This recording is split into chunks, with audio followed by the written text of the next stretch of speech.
நம்ம வாழ்க்கையில யாரையுமே நம்பாம இருந்தோம் அப்படின்னா, நம்ம கிடைக்கிற வாய்ப்புகளும் கையிலேயே போகும்.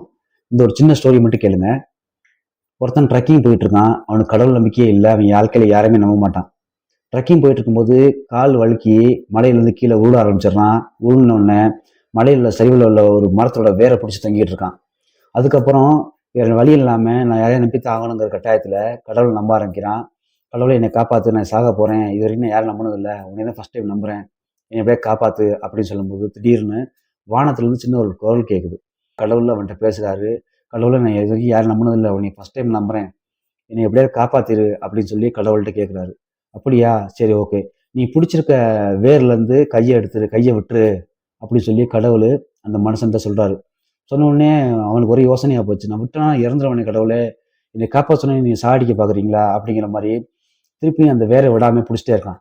அப்ப கடவுள் பேசினவர் திடீர்னு அவர்கிட்ட பேசாம மறைஞ்சு போயிடுறாரு. வாழ்க்கையில எவ்வளவோ சூழ்நிலை வந்தாலும், எவ்வளவு கஷ்டம் வந்தாலும் நம்ம யாரையாவது கண்டிப்பா நம்பித்தான் ஆகணும். நம்பினாதான் வாழ்க்கையை வாழ முடியும். நல்ல வாய்ப்புகளும் கிடைக்க வாய்ப்புகள் ரொம்ப அதிகமா இருக்கு. இந்த வீடியோ எல்லாரும் ஷேர் பண்ணி சொல்லிட்டு நம்ம பேஜை ஃபாலோ பண்ணிக்கங்க. பாய்.